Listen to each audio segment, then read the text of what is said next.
You are listening to the HP Outdoors Waterfowl Podcast, Episode 14.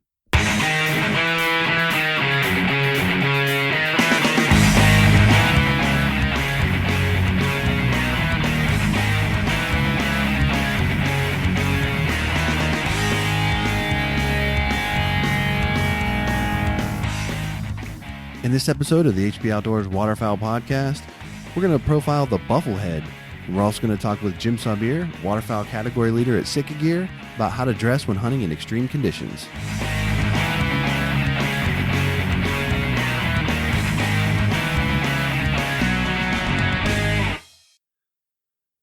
Welcome to the 14th episode of the HP Outdoors Waterfowl Podcast. I'm your host, Josh Palm, and I am joined, as always, with my co-host, Dan Harushka. Dan, how are you? I'm doing really well. Finally got out in the goose blind again, and we just had a great day. So it was good to scratch that itch on the trigger finger, and we had a 6-man limit in the snow, and I'm sure we'll talk a little bit more about it, but I feel very fulfilled at the moment. Very fulfilled. Well, if you would like to tell us about how fulfilled you feel about your hunts, you can reach us at the HP Outdoors hotline, 724-609-FOWL, 724-609-3695. You can also reach out to us on Twitter, Facebook, at info@hpoutdoors.com. We've been seeing a lot of pictures coming in over the last couple of weeks about just seeing the success that you all have been having in the field. So we enjoy seeing those and chatting with you guys and sharing stories. So if you got something that you'd like to share with us, please feel free to do so. Dan, I'm gonna talk about a very, very exciting time for me that recently happened. That anyone listening to this show that follows our Facebook page or Twitter handle probably already know what I'm going to get into. But before we do that, we talked about last week, some of the snow that's been affecting different parts of the country and, the cold air that we've been dealing with. So we thought it would be no better time to have waterfowl category leader Jim Saubier come on the show and talk with us about how to properly dress when hunting in extreme conditions, because, the guys at Sitka Gear probably know it better than most that you can put all the time, money, and effort you want to into your decoys and your getting in position and, guns and calls and all that kind of stuff. But once you get there, if you're freezing cold or you have a hole in your left wader boot and it's like 19 degrees below zero in November and you're hunting with me and we're, doing that kind of thing, Dan, that ruins the hunt for you. And, and it tends to cut your time a little bit short in the field. So I'm looking forward to having Jim on the show and telling us about, just things to take into consideration when you're getting ready to go out and hunt in tough conditions. Yeah, and they have one of the best systems available to hunters, and just going back to that hunt this week, we set up and we got to drive into the field, which any landowner that lets you do that, you might as well go and give them a huge hug, because it's just awesome when you don't have to haul everything in. But it was still a hike. We parked pretty far away, and we got back up there, and I have a good base layer, good insulation. My outer layer needs some work, but I got back up there and just soaked, just sweating, and I know that Jim's going to have a lot of good tips for how to avoid that and how to stay comfortable so you can be out in the field the whole day. How was your chestnut face layer? How'd that work out for you? It was pretty good. It got a little frosty with the freezing rain. It was raining on it, so there's a little bit of a shine. I mean, it was pretty. It was pretty. Yeah, you'll have that. Awesome. Yeah, anyone who obviously follows our social media stuff, saw the beat down that you all put on them up there in Pennsylvania on Saturday. So, looked like an awesome hunt. And I also had an awesome hunt on Saturday. Talked several times on this show about how harvesting a bull can was sort of my target duck for this year, and something that I was putting in a lot of time and effort into, fulfilling. I bought a diver spread of decoys this off season, rigged them all up, got the Higdon Battleship canvasback decoys, all of that stuff ready to go. And lo and behold, November 22nd, the first day that I actually deployed this new spread, had a flock of canvasbacks work us, and had a couple coming feet down into the spread, and me and my buddy Carlos were both able to harvest our first bull cans on the same pass. And boy, I'll tell you, just an awesome experience. You talk about, you hear a lot of deer hunters talk about just history with deer and the work that goes into, harvesting a buck that you've been pursuing and that kind of thing. And although this isn't the same thing, it's a very similar feeling. I just felt like a very, like I had accomplished something that I put a lot of time, effort into. And, I assure you that the duck is as pretty as I imagined it would be. And it is currently in the freezer, double wrapped in plastic bag, as Tim Schloss from Tim Schloss Taxidermy had instructed us to do.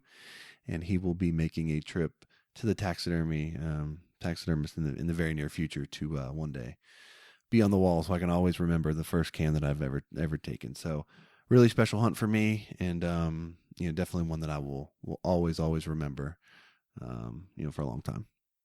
Yeah, I want to congratulate you on that, and I have a weird feeling that it's not going to be your last. You did put a lot of effort into that, and you got this set up. So, I wish you continued success on those, and they are beautiful bird. It's weird too, because I really didn't expect to even have an opportunity to harvest the canvas back until later in the season. The area that we're hunting, the divers aren't there really yet. We're still seeing a good bit of puddle ducks and that kind of stuff. And we had a couple flocks of divers working us, but nothing in great numbers. And then all of a sudden, like 9:30 in the morning, out of nowhere, here comes this flock of 9 or 10 cans, and the rest is history. So I certainly hope I get other opportunities as the season rolls on. But it's good to know that I've got that box checked early on, and now the pressure's off, so to speak. But so let me ask you a question. Okay.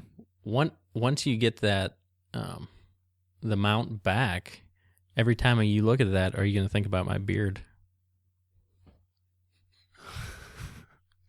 Now that you said that, there's a strong likelihood that it may not happen every time, but I'd be lying to you if I'd told you that it would never happen. So that's sort of unfortunate. That's kind of an unfortunate situation. But either way, it's going to be on the wall. That's and creepy. I'm going to be proud of it anyway. So, so we got a great episode lined up this week. We're going to talk to Jim Saubier, as we talked about, and we're going to profile the Bufflehead. The Bufflehead's an interesting duck, Dan, and I know it's it falls in the diver line, and not everyone has an opportunity to chase divers and hunt these types of ducks, but it's a really neat duck, and we're trying to kind of bounce back and forth every week, covering a puddle duck one week and a Bufflehead or a diver duck the next week. So in keeping with that theme, we selected the Bufflehead to be this week's duck profile. And anything you'd like to add before we get into the profile segment here? No, I just I'm in full force right now on waterfowl, and it feels good to be back. We here Monday after Thanksgiving, I'll spend a day for rifle for whitetail, the opening day up here in PA. But I'll just go back to the fulfillment again. It's in my blood to be out there chasing waterfowl, and I'm excited to be back. So, one more thing, you mentioned the Facebook and Twitter and everything. I love when people send pictures. So anyone who has, thank you. And, we always like, seeing that and keep doing it. So send us your success. Speaking of pictures, you recently posted a picture on our page of a hunt where you had taken Kimber out. And was that her first hunt of the year? when she retrieved that No, merganser? no, she got out. Oh, she did some hunkers on a goose hunt. Yeah. Yep. How fired up was she to get back out and chasing ducks? Well, you know, from riding in the truck with her, on the way to hunting, I let her ride up front, and then on the way home, she's in the back, and she cries. She gets so excited. She just whines and cries. And man, she was beating me up with her tail this morning. Like she was ready to go. So yeah, that hooded merganser, she made a really nice retrieve. There was ice floating all through the lake, and she just got out there, and it was a good ways out there. It had to be close to 100 yards or more, just swimming out there, and she did great. So I was happy to get her back out, and I think we're going to go at it again tomorrow morning, so we'll see. That's awesome. We've talked about hunting buddies in the past on the show, and I can tell you that Kimber's never going to let you down in that department. That's for sure. So very cool to see her and you guys getting back out together, and looking forward to seeing some more harvest pictures from what you guys were able to do up there in PA. So let's go ahead and get into it, Dan. We're going to talk about the Bufflehead here for a few minutes in our duck profile segment.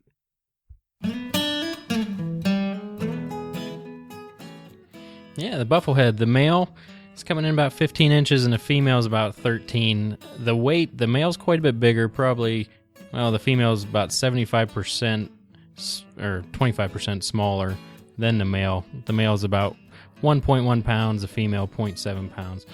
And the male Bufflehead is a very beautiful bird. It's a very, iridescent head on it, and it kind of reminds me of a turkey almost, but they have a large white patch across the back of the head that extends from cheek to cheek, and it makes a really bushy crest back there. The remainder of the head is black, and like I said, it has a very iridescent green and purple sheen to it. It's very pretty. The neck, breast, belly, and sides are all white, and the back and the rump are black. And then you have the upper wing is blackish except for the white speculum, and the bill is a light bluish gray, and the legs and the feet are a fleshy pink. The female Buffleheads, on the other hand, they have a brownish head and neck except for a small oval white patch. It extends from the back of the eye towards the neck there. So the breast, the sides, the flanks, they're a dark gray. The back is blackish. The belly is whitish. The tail is grayish brown, and the upper wing surface is a blackish brown. And let me see here. The inner and middle secondaries are white and tipped with black. And then the bill's also dark gray, and the legs and feet are grayish on the female. And that's a little preview of the beautiful Bufflehead. Yeah, the Bufflehead drake is really well known for those pink, fleshy feet, colored. So, the Bufflehead's an interesting bird when it comes to the breeding habits. They breed from southern Alaska through, the forested areas of, the western Canada there, and, central Ontario and eastern Quebec. It's believed that actually 90% of Buffleheads breed from Manitoba westward. They're nesting ducks, and they prefer to nest in near lakes and deeper ponds, that kind of thing. And they'll actually average about 9 eggs per lay, and they're really sort of one of those monogamous type ducks where they will actually breed with the same partner for several years in a row. So it's kind of a neat thing there. And an interesting little fact that I found about them is they nest almost exclusively in holes excavated by northern flickers, which I have no idea what that is, and woodpeckers. So kind of an interesting breeding habit and nesting habit there for the Bufflehead. But from the Buffleheads that are kind of located from eastern Alberta, in east of that, they tend to migrate down the eastern U.S. coast and into the Gulf of Mexico, and the birds located in the western Canada regions tend to migrate primarily down the Pacific flyway. Population surveys are kind of spotty to locate. In 92, they estimated the population to be about 1.3 million birds, and currently, I believe the population is estimated to be somewhere in the 1 million range. So still very healthy population and in no way considered to be in danger.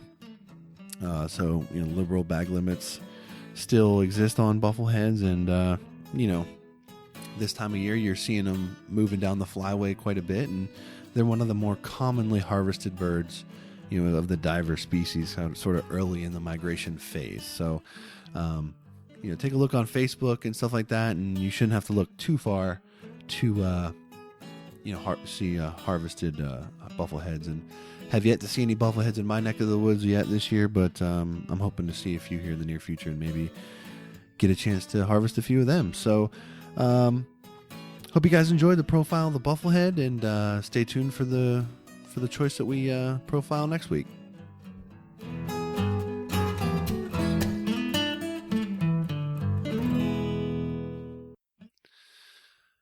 Okay, Dan.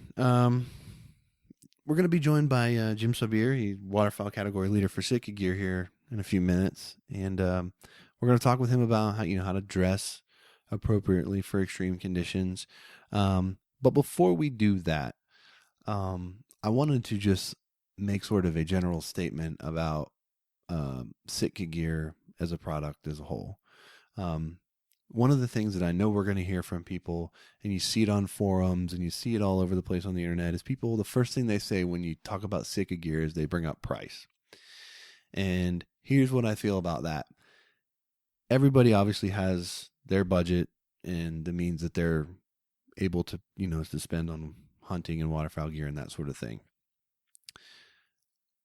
Speaking specifically for Sitka Gear, if you haven't ever handled it, tried it on, seen what it's about, you really can't appreciate the quality of the garment that you're getting from Sitka Gear.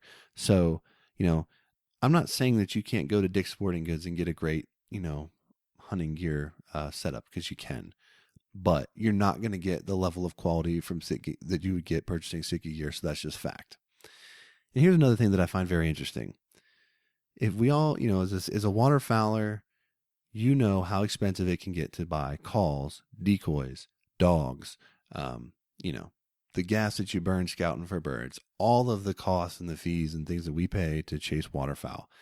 And then you start talking about jackets and layering gear and things that are going to keep you warm so that you can enjoy all the things that your hard work goes into. And that's where you want to start cutting and buy, and trying to, spend less and get cheaper gear. And all you're doing is when you're getting out there, you're going to be miserable and you're not going to be able to enjoy your time in the field because you don't have the quality gear that you need to be able to stay out there and brave the elements. So that's my little piece on, Sitka Gear and just dressing appropriately. You'll find no bigger supporter, no bigger fan of Sitka Gear than me. I know you also enjoy, like their stuff as well, Dan, but I wanted to just sort of address that because I know a lot of people, one of the first things that they want to mention is, price when you're talking about Sitka Gear. Yeah. And well, if you've listened to the other 13 episodes, we find ways to save money. We did a segment on used shotguns, or how to save money buying ammo. Like we don't have unlimited funds just to go and buy stuff. I started buying Sitka Gear 2010 for an elk hunt in Colorado, and that's what really turned me. And there's stuff, like you said, it's very comfortable. You don't want to get out. We make jokes about the hole in my waders, but I feel bad about that. You drove 5 hours to come up here and hunt, and before daybreak, I was ready to pack it in because I was so cold. So really, if you're in a situation like that, you're going to do everything you can to be comfortable in the field.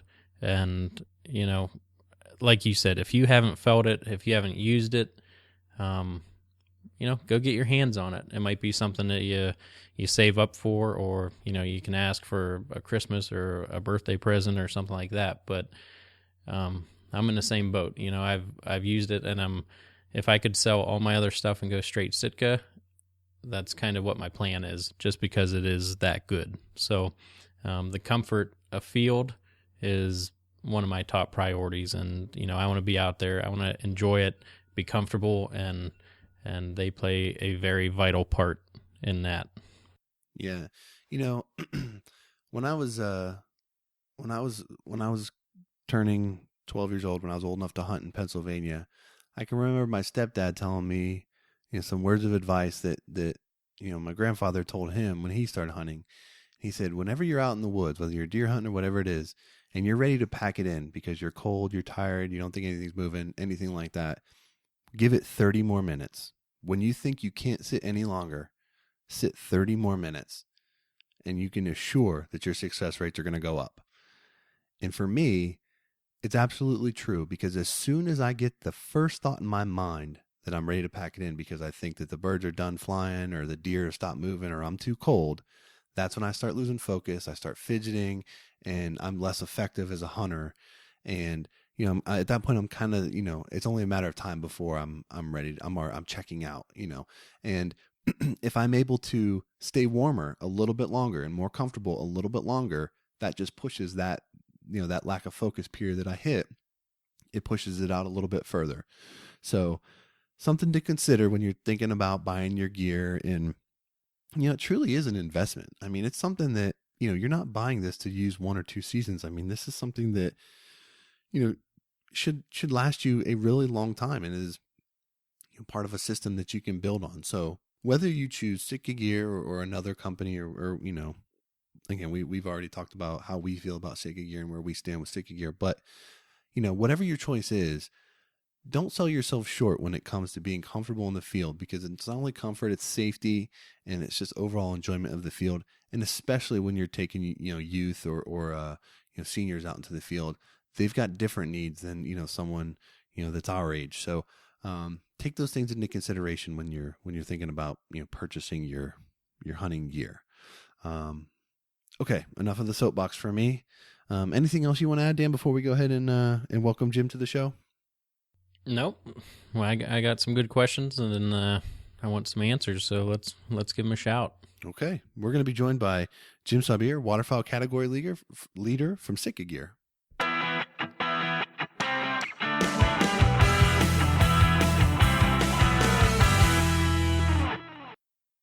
All right, joining us on the show, we're really excited to have a chat with Waterfowl category leader from Sitka Gear, Jim Saubier. Jim, how are you?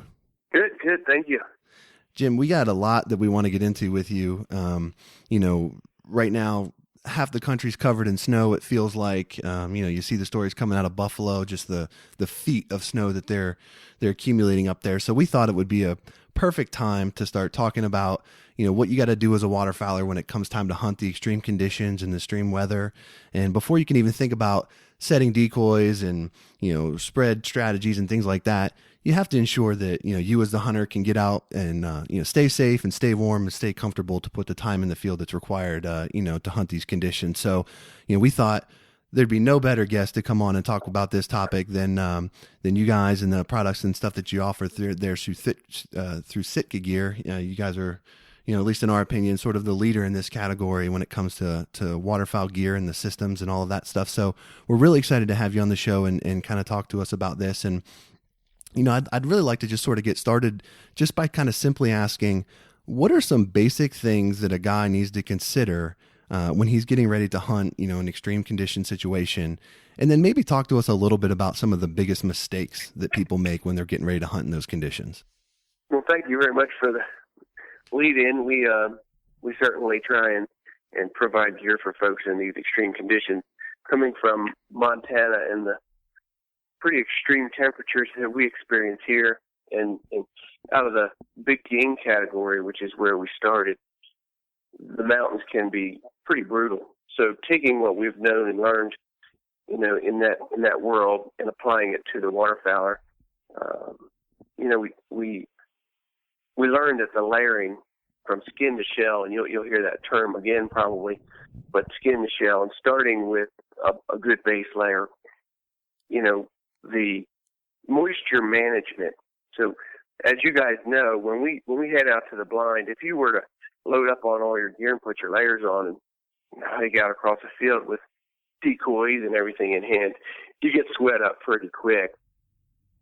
So trying to manage your temperature and heat dump and controlling your heat loss so you don't build up and accumulate too much moisture in your layers before you even get started is really important. So picking your layers, understanding kind of what you're facing as you go in, and then, manage it along the way. So during a high workload, activity, you shouldn't be wearing much of anything, maybe a base layer, maybe a mid layer, but, being prepared to, add layers as you become more sedate.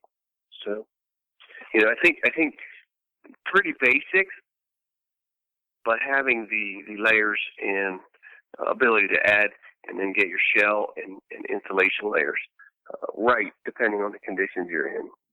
Yeah, and I think I learned this the hard way growing up, just whitetail hunting and getting into the woods and, just sweating so bad. And you can ask Josh, they call me sweaty appendages for some reason. My hands are always sweaty. My feet are always sweaty. So this is definitely a place that I struggle in. So kind of what would you talk to or tell someone that really,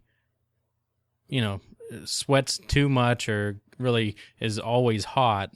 And we can lead right into the layering. Talk about why it's beneficial to layer, and is it possible to layer too much? Sure. One of the things that is sure about most people, during these activities where you're exerting a lot of effort and energy, sweating is just going to happen. It's the nature of what we do. Starting with a base layer that's able to transport that moisture away from the body. We'll talk later about merino, but as a base layer, being able to transport it away from the body and not against the skin will help that, as well as having a mid layer that will transport and a breathable shell. So as you add those layers, as it gets colder, you're still able to get that moisture away from the skin. Keeping the core, keeping your core at a temperature that's I guess stable, so it's not too high and it's not too low, will help prevent that. So, having these layers, and it's a different approach to hunting, where in the past, I think folks would just load up with sweaters and whatever else they had to try and get, bulk. And, I hear so much, how is this going to keep me warm? There's not, this isn't super heavy. It's not, super bulky. How am I going to get that warmth? And allowing technology and the best components to, put you in a situation where you can be comfortable and have a better experience of field. It really does matter, when you're trying to get out there and, late season, it can be just brutal nasty with wind and cold and, whatever else. So, having those right layers really seems to help.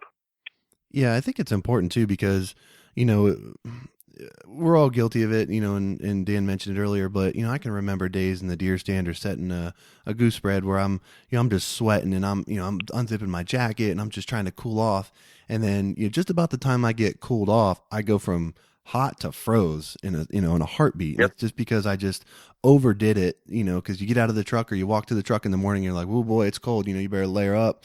And then you get working and, that kind of stuff. So you kind of put yourself in a bad position from the get go, which sort of leads me to my next question, because the way that the Sitka gear product line is established is it really can be a system that you can use starting in the beginning of the year, and then you can build on it throughout, as the conditions worsen, and you're using a lot of the same garments as you go through. So talk to us just a little bit about kind of the thought process and the basics of how your system works. And then I'd like you to talk to a little bit more about some of the characteristics of the garments and the sort of the quality that you're putting into the base layer and the mid layer and the outer layer. I mean, a lot of people talk about, you need a base layer that's moisture wicking and that kind of stuff. But, Sitka Gear goes a step further with their research and sort of their, the way that they position their products, and, talk about sort of how important it is to, trap air in between the layers and, really what it is that the layering is doing to keep you warm. Yeah. So I think, first thing is having everybody is different. So it's really hard to say, what your system is. But having the, diversity in the product line to suit somebody's needs, whereas in, me personally, my everybody's going to have a base layer. Merino is a terrific base layer for me. I really enjoy it.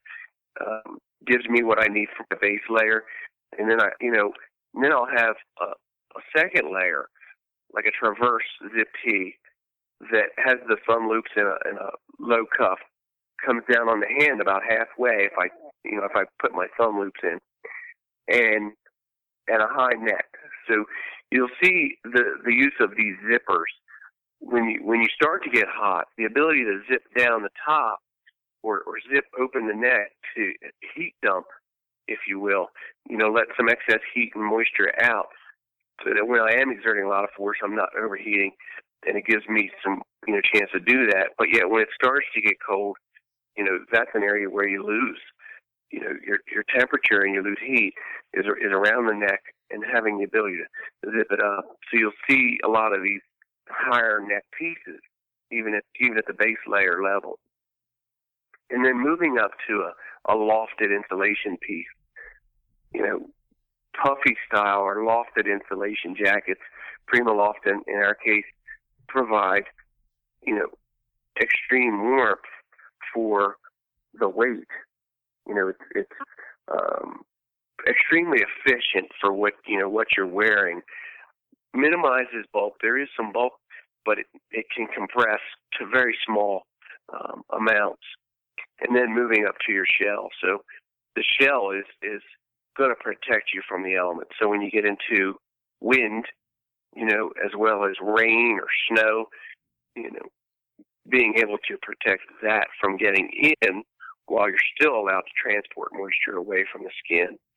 And the ability to stack these together and how they work is really good.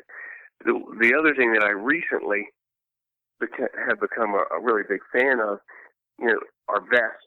In the last couple of years, I've really come to enjoy a vest. And what it does is it allows me to have mobility, but it keeps my core, warm. It provides me the warmth, still allows me the mobility.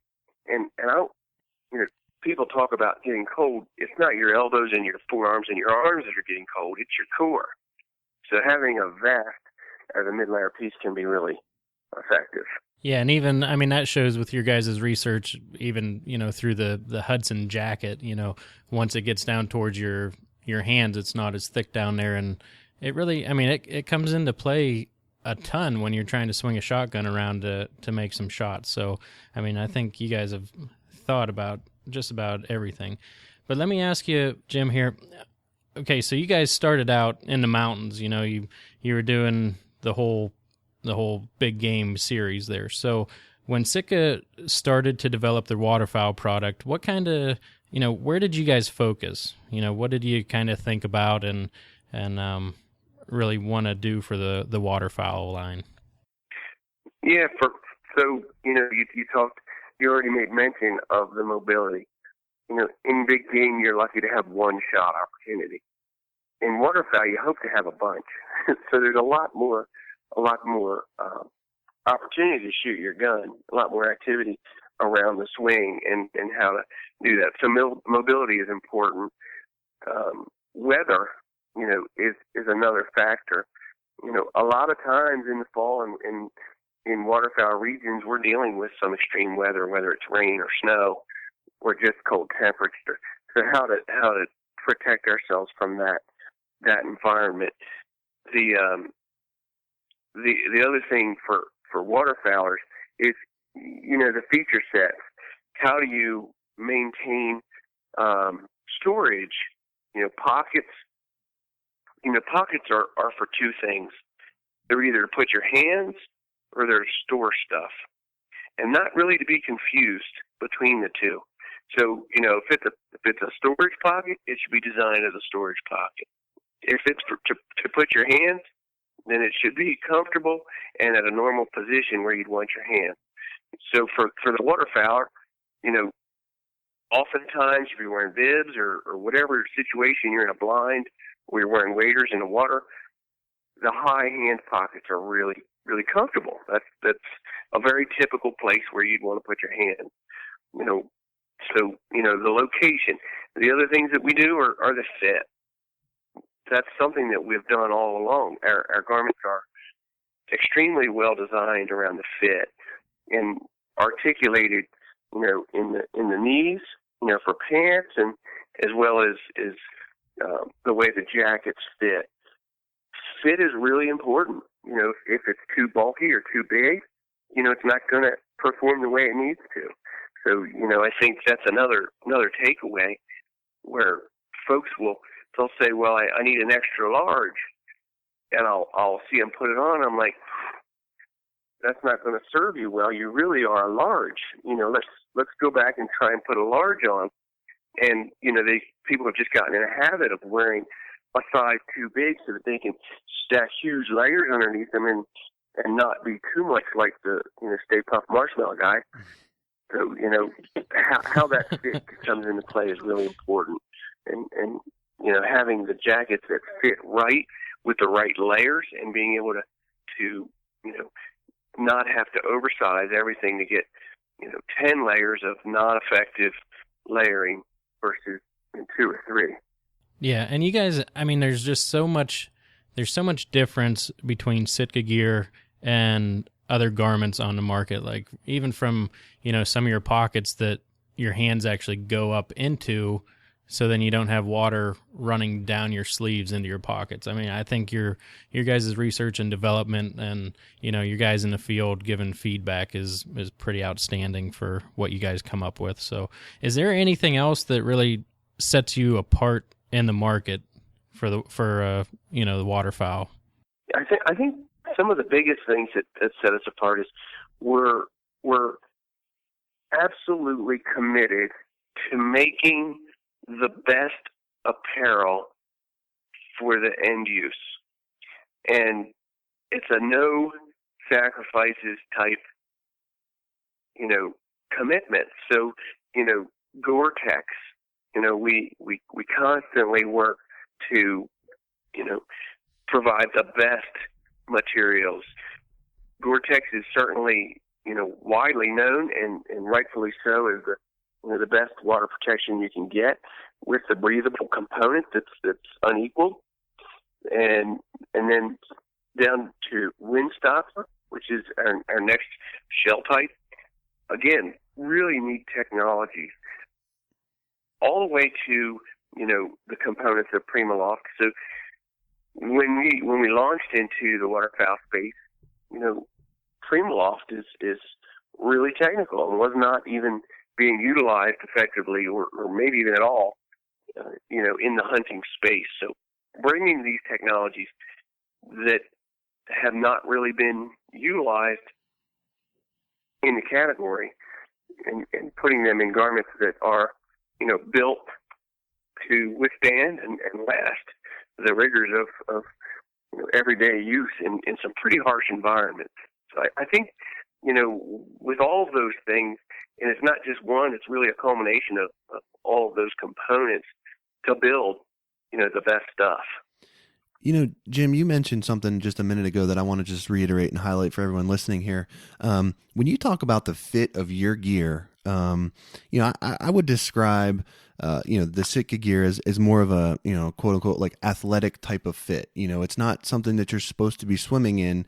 And, obviously, like you said, people are just used to wearing stuff that's too large, but really that's counterintuitive to what the design of the system is. You're trying to trap body heat air close to your body. The looser your clothing is, the more opportunity is for that air to get away from your body and, escape out through the different materials and that kind of thing. So, Sitka gear not only made adjustments for that with the fit of the gear, but you mentioned Gore-Tex, Windstopper, PrimaLoft. One thing you didn't mention is cotton. So you tell me about cotton. Is that an obsolete fabric in the waterfowl world? And is that something that, a lot of people, throw on the old cotton sweatshirt under their stuff and go on like that. Talk to me a little bit about cotton and kind of where that stands in the marketplace today. So, first I'll start with, I think that cotton is good for some things. Hoodies, everybody loves a cotton hoodie, and cotton T-shirts, but in the technical apparel world, they really don't fit. And the reason is, we talked right from the get-go about moisture management, and, cotton, it's going to hold the moisture against the skin. It's going to hold the moisture and not transport. And, anybody that's kind of wore a cotton hoodie under layers, you take it off and you've got a sweaty back or sweat all over, whatever. It's just, it's not going to transport the moisture. So as much as people are attached to the hoodie and to their cotton tees, they're not doing themselves any favors. They would be much better served to get an effective, layer and kind of ditch the hoodie, if you will. Yeah, I think cotton's just so, you can pick it up at any local store, and, the same shirt that sweatshirt that you're palling around at the house and doing chores, you can keep on and go hunting and stuff. So it's obvious why people, tend to wear that as common as they do. But, I think part of the conversation, the reason why we're having this conversation is I don't think people always know just how comfortable you can be in the field when, layered and using the right proper garments. And a lot of guys, say, oh, my toes got chilly or this got chilly, but I was okay. Like, you really don't have to battle that stuff as much as you used to with the new technology that's out there. And one of the sort of game changer products, in my opinion, and material that's sort of come to the market is merino wool. You touched on this a couple times, but, for guys that don't know, just talk to us about, how incredible merino is and just how effective it is and why you like it so much. Yeah. So merino to me, so we offer a merino base layer, and, the merino bottom and the merino core or merino zip tee for the top is just a fantastic layer in that it's very lightweight. So it's a very thin material, not like some of the base layers that I think we're used to wearing. And it has an extremely high warmth to weight ratio.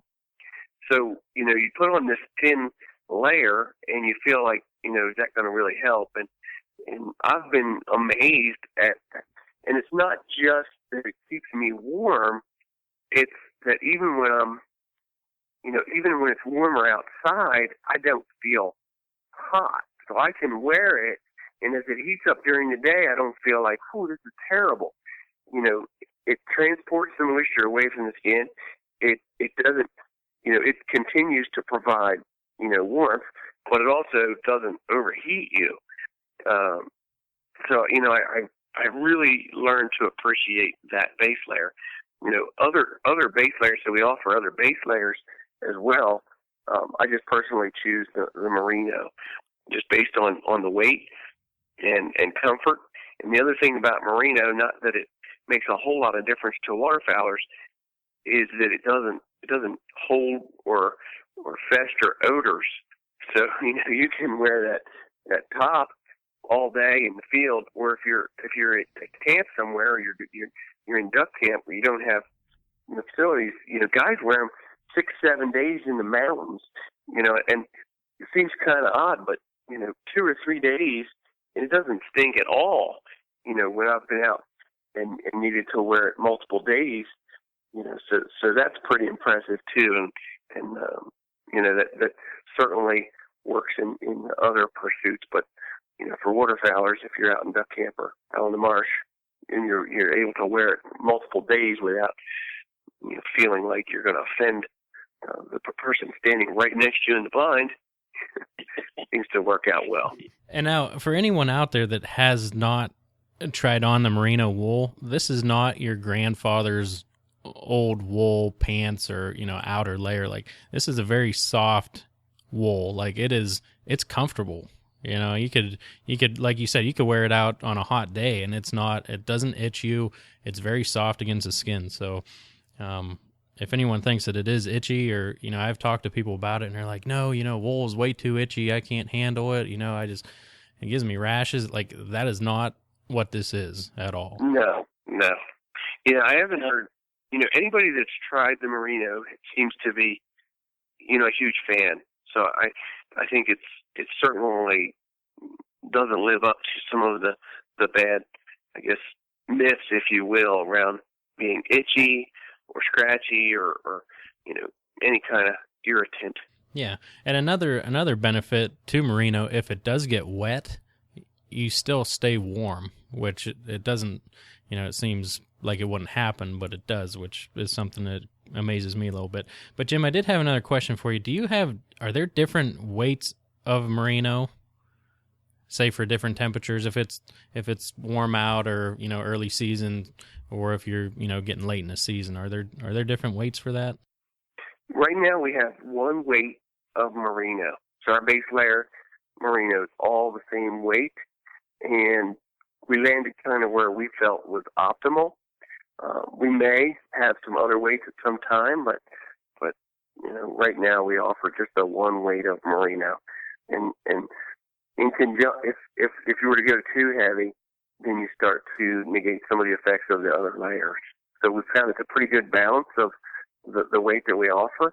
Kind of where we landed is the most effective for a base layer, and then certainly stacking your other layers on top will become more effective. And I hate to get off merino just because it really is a fantastic next to skin layer, but I'd like you to talk about the PrimaLoft a little bit. What's it made out of? How does it work? It is a new technology. Why is this in Sitka gear now? Yeah. So PrimaLoft makes, a multitude of different insulation value materials. The PrimaLoft itself is a fully synthetic stranded type material that's completely waterproof, almost inert. So it can't absorb or hold any water. It's got zero water hold up, and then it's a loft, so it's really fluffy, if you will. So when you see it, it's extremely light. You'd hardly know if you had it in your hand. And then how it's woven so that it can be constructed into a jacket. What it's able to do is provide that moisture, moisture transport, so that it can carry it through. It's not going to absorb it, but it holds that warm air. It's got a tremendous insulation value for the weight. Now it's a lofted style insulation, so it's a puffy type jacket, similar to a down. And they also use some down, and they have a blend. So they would have a goose down or a duck down blended with the PrimaLoft synthetic materials.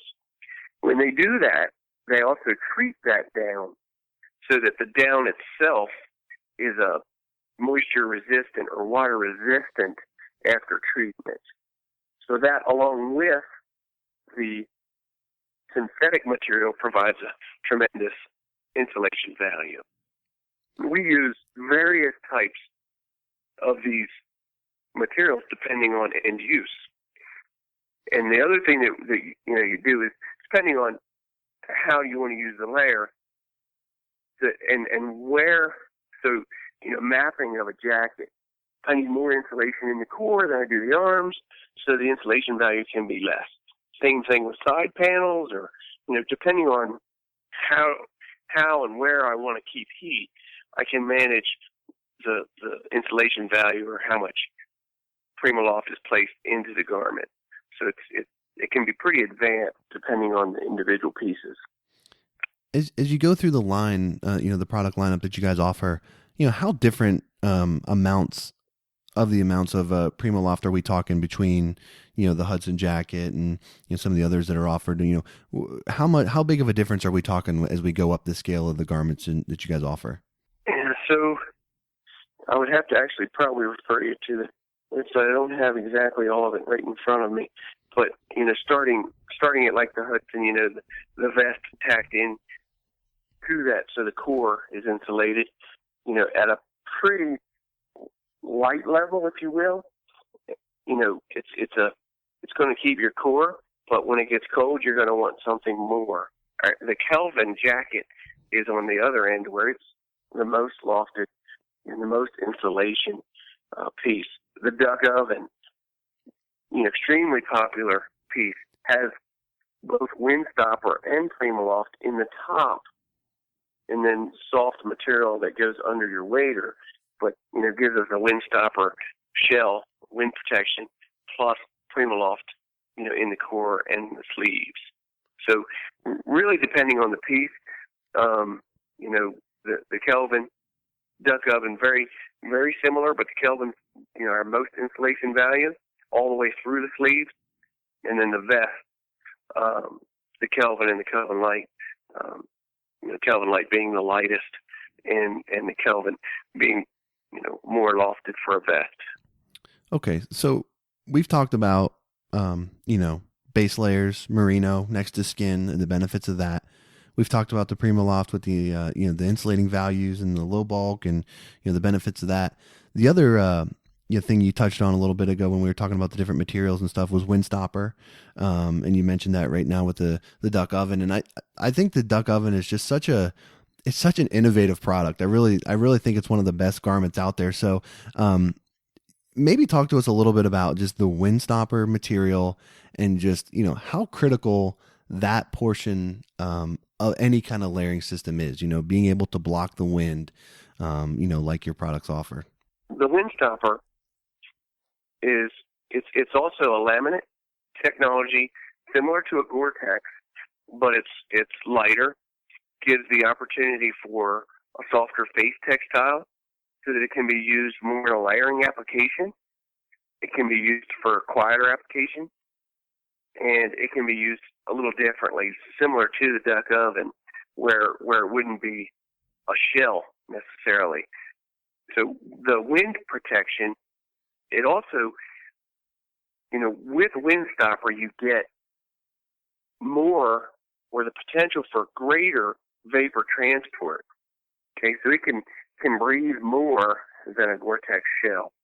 A lot of people are hunting in applications that are dry, and they don't need, the Gore-Tex protection necessarily. Gore-Tex gives you the best of both worlds. You're going to get the wind protection along with weather protection.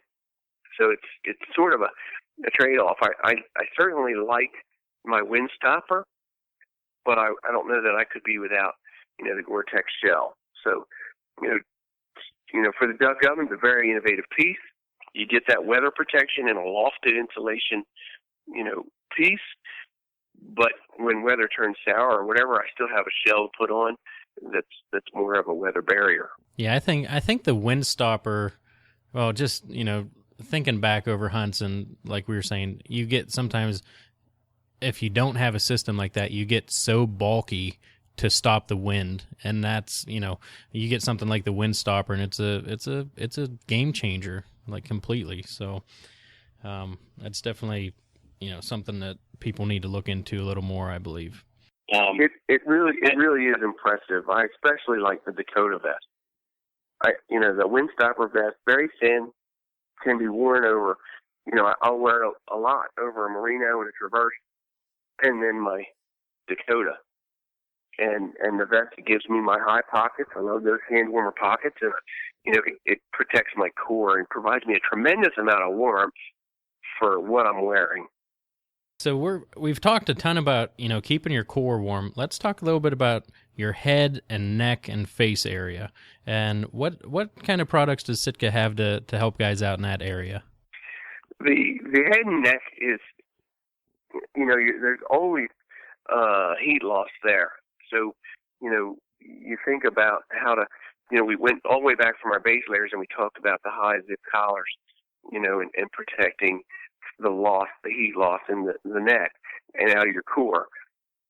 It's the same way. When you sweat, you're losing a lot of heat out of your head. Lots of ways to keep your head and your neck warm. The thing that I had, when it's kind of funny, you talk to people about their favorite piece, and the neck gaiter comes up an awful lot. Tremendous piece for what it is.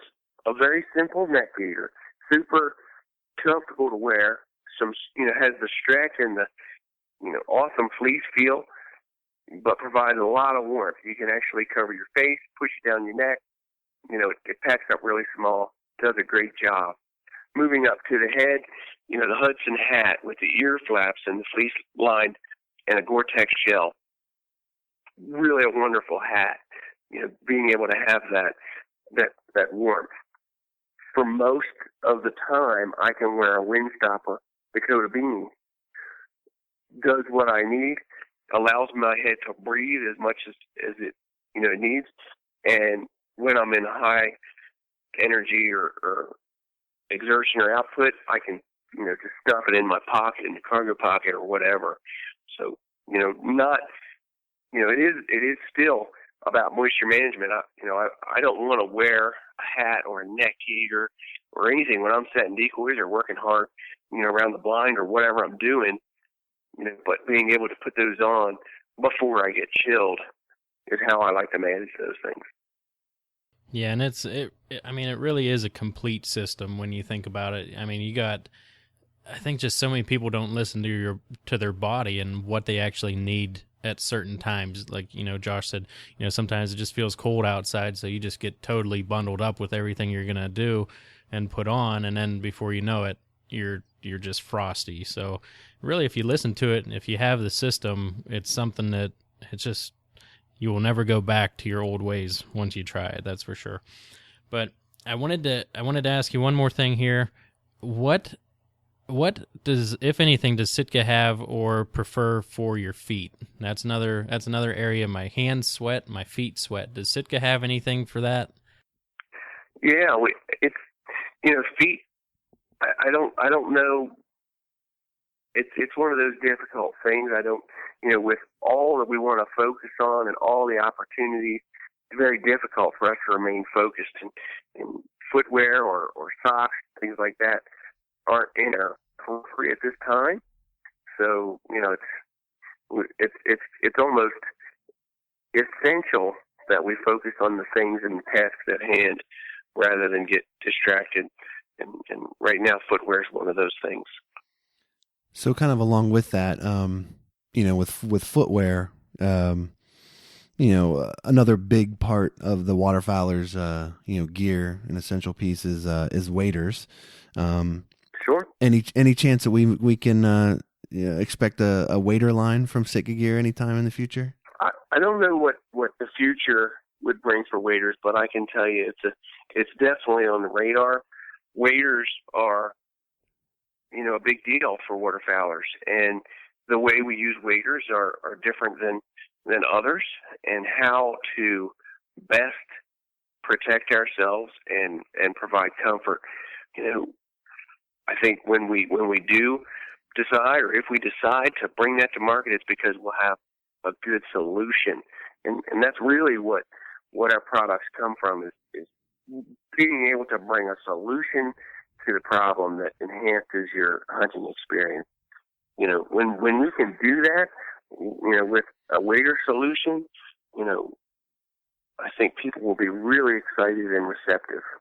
Yeah, I mean, there's a lot of waders on the market, and you don't have to look real hard to find people that are upset with their waders for one reason or another. So I can empathize with that. I can share an experience. We were body booting on the Susquehanna Flats, and the photographer that was with us had a pretty bad failure with waders, and that's probably the worst possible way to find out when you hop overboard in a body booting situation, and you're submersed up to your belly button in cold enough water to make it really uncomfortable quick.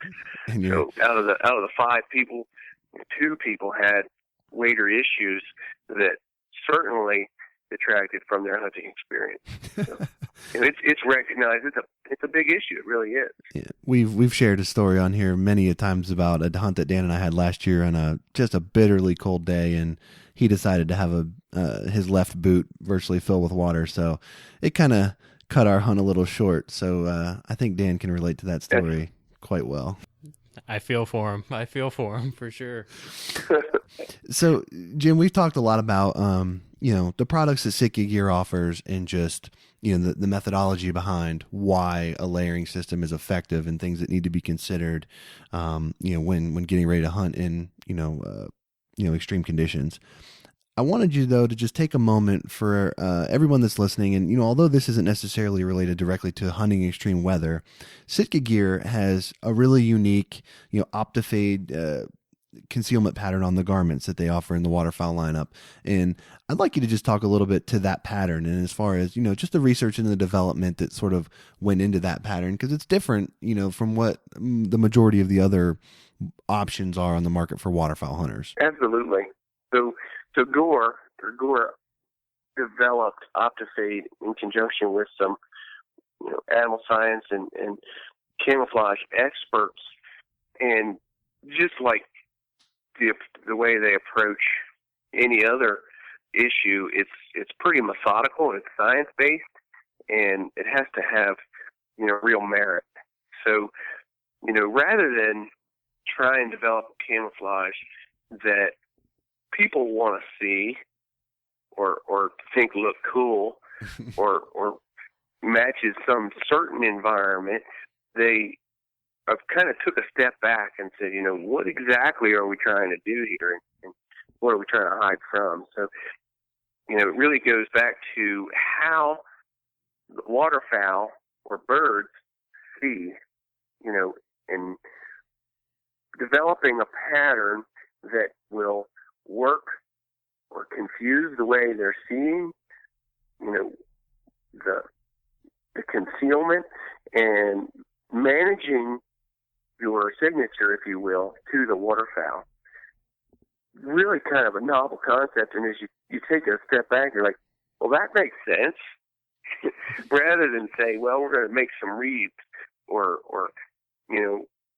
a mimicry style pattern that may work in a certain setting or not at all, but really trying to understand the science behind how the waterfowl see, how they perceive, and develop something that nobody else had ever tried to do. So when if you think about camouflage and the roots of camouflage, you go back to military, here's folks that are designing camouflage to protect people's lives, and thinking about, signature management or how people see, flipping that and figuring out the waterfowl science, and, whether it's waterfowl or big game, tailoring the camouflage to the end use specifically. And that's really what Gore OptiFade has done. There's some pretty good reading if you really want to get into it on the website, the Saubier.com website in the darkroom. So that some pretty neat reading there around the history and Dr. O'Neill and how this was developed. But essentially, trying to understand how the animal sees and processes what they're seeing, and from how they're approaching. So, waterfowl are never stationary. They're always moving when they're flying overhead, and they're always looking down. So, managing that from that perspective and providing a real solution. Well, Jim, I got to be honest with you. I think Sitka Gear in general, but, specifically here talking about the waterfowl line, I think there's a lot of solutions that the garments provide, to a lot of issues that have been plaguing waterfowl hunters for a long time. And, it's just really cool to see just the development and the engineering and the research that goes into, developing a line like this. And, just the different opportunities there are out there for the waterfowl hunter are just, unparalleled to what there's ever been in the past. So we would definitely encourage everyone to check out Sitka Gear at, sitkagear.com. a quick side note here. If any of you all listening to the show right now have not seen any of the videos that Sitka Gear puts out, they're absolutely just world-class videos, cinematography stuff. Go on their website. They've got tons of big game, waterfowl, all kinds of videos that are just great. Great stuff to check out, and you can see the products in the field and all that kind of stuff. And check them out on Facebook and Twitter. They're always very active there, posting great pictures of their guys in the field and stuff like that. So, Jim, I really appreciate you coming on. I think the discussion today, regardless if someone is thinking about a Sitka Gear product or maybe a product that they have already, and maybe they're looking to fill a gap in their system, and maybe they don't have the best base layer or shell, that that kind of thing.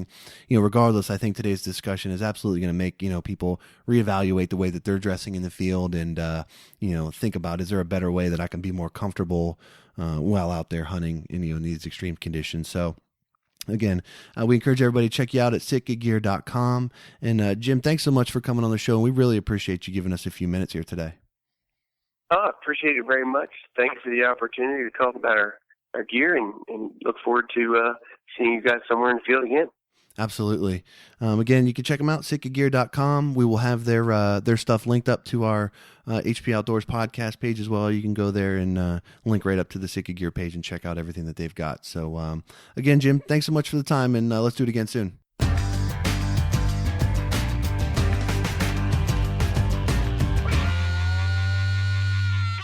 Well, there you have it. What do you think, Dan? It was, we knew that they had a system, but the amount of research that goes into everything, and it's mind blowing that, I don't know, I just want to buy all their stuff, to be honest with you. And I'm thinking about the gear that I use, and when you were saying the fit's a little bit different, just because when you are layering and speaking about harsh conditions and whatnot, like a lot of my stuff is either, if I start to layer it, it gets too tight, or, the outer layers are too loose. So the heat is just getting lost, or, if I'm sweating too much, then that's why, you chill so quickly. And there's just, so many points, and, they have a huge R&D department, the research and development, and, it really shows, they're top of the line, and like we said before, they are expensive, but there's a reason for it. It's the best out there, and with the systems they have, if you think about it, if you purchase an early season system or outfit, and then you have late season stuff, you can just use the same system throughout the whole thing, and pretty much the price is going to even out. So when you think about it in that regard, it changes the game a little bit. Right. And expensive is a relative thing. I mean, for me, I had 4 days of early duck season in October, and it rained every single day. And the only raincoat or water protecting gear that I have that's camouflage is like a Dick's Sporting Goods special, and it did okay. I mean, I wasn't soaking wet. It was better than nothing, but I was still got wet. From being just out in the rain with that jacket. The Gore-Tex technology and that material, that stuff's like bomb proof. I mean, you can be in just driving rain, and as long as you're buttoned up tight, that is going to keep you dry, and it's breathable, so you're not going to sweat. It's just really, really great material for our application as hunters.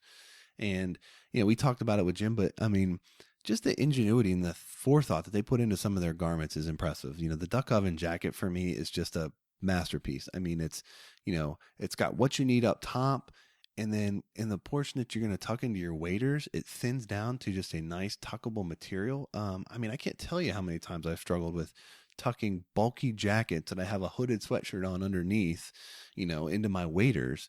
It's just uncomfortable, and it's just, it's just a better way of doing business. So, again, we really like Sitka Gear. We enjoy their products, and we'd encourage you to give them a look and, consider, Sitka products when you're looking to, purchase your next set of hunting clothes. So, again, if you have any other questions, you can check out Sitka Gear at sitkagear.com. They've got a lot of great stuff on social media, Twitter and Facebook, and they have some, like I mentioned, some of the best videos that you're going to find on the market.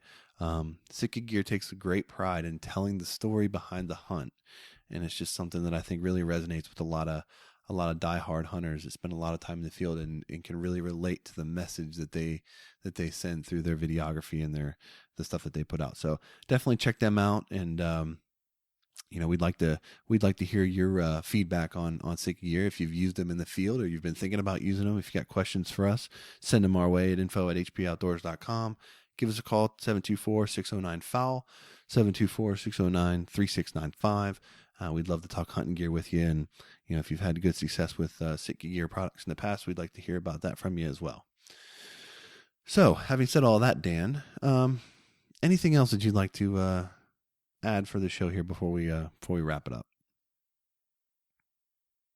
No, I'm just thinking back to some of our initial episodes and just talking about how we couldn't wait for season to get here. And, we've had the cold snap and birds are coming through and, we're having a weird, warm up, but, more cold weather coming and, we're in that time now. So, to just encourage people to get out and, enjoy the outdoors and be safe. And, like I said before, share your success with us. We really enjoy that. And, we've got a couple messages saying, guys feel like we're part of their hunting crew. And, that it makes us feel good. It makes me feel good. And, just keep it up. We really do appreciate it. We try to foster an environment where we can talk hunting, ask questions. We learn just as much from questions and discussions with people that email the show and call us and ask us questions. We learn just as much from you all that than you may learn from us on anything that we cover. So I'm right with Dan. We enjoy being in contact with everybody and having the discussion continue throughout the week in between episodes and stuff. So lots of ways to do that, and we encourage you to use them all. Dan, you touched on the cold snap and the hunting season, and that's almost a perfect segue into this week's parting shot. So we talked about getting the cold weather that's going to be moving into the area, and birds have been on the move and pushing down through the area, and just about that time, wouldn't you know it, the duck split is going to end for me here in Virginia at the end of November, and it's going to go out for 2 weeks, a little bit over 2 weeks. And the first Saturday that it comes back in, I was really excited to maybe get out and get a chance to chase some divers. And my wife told me that she's made an appointment for us and our son to go see Santa Claus. Breakfast with Santa Claus that morning at 9 a.m. And initially, a little bit upset. But then I kind of take a step back and kind of keep things in perspective. And that's sort of the message of this parting shot is, we all enjoy hunting and we love chasing waterfowl. And, the holidays offer a great time away from work to do that kind of stuff. But always keep in perspective as to what's important and the priorities in your life. And, there's going to be other days where I can get out to the blind and chase, ducks and geese. But, I wouldn't miss a morning, with Santa Claus and my son, watching him see if he made the naughty or nice list. And hopefully Santa doesn't have to ask me because I might have to weigh in on that a little bit. But enjoy the holidays and make sure you make time for that stuff.